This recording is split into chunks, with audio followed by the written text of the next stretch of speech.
Akademia Vllaznia ka përcaktuar stafin teknik për sezonin e ri futbollistik, duke vendosur në krye të ekipeve të moshave trajner me eksperiencë dhe emra të njohur të futbollit shkodran. Burimet të Star Plus bëjnë me dije se drejtuesit e klubit kanë mbyllur pothuajse të gjithë organikën e trajnerëve për grup moshet, ndërsa në disa ekipe mbeten ende për të plotësuar postet e zëvendës trajnerëve.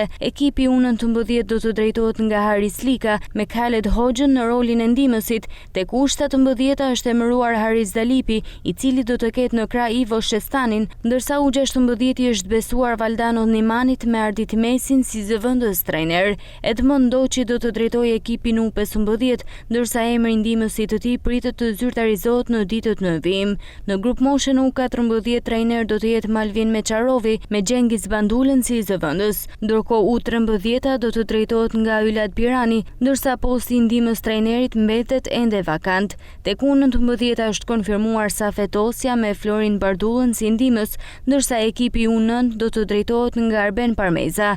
Me këtë përbërje të re teknike, Akademia Vllaznia synon të vijojë punën me zhvillimin e talenteve dhe përgatitjen e futbollistëve që në të ardhmen pritet të jenë pjesë e ekipit të parë kuqe blu.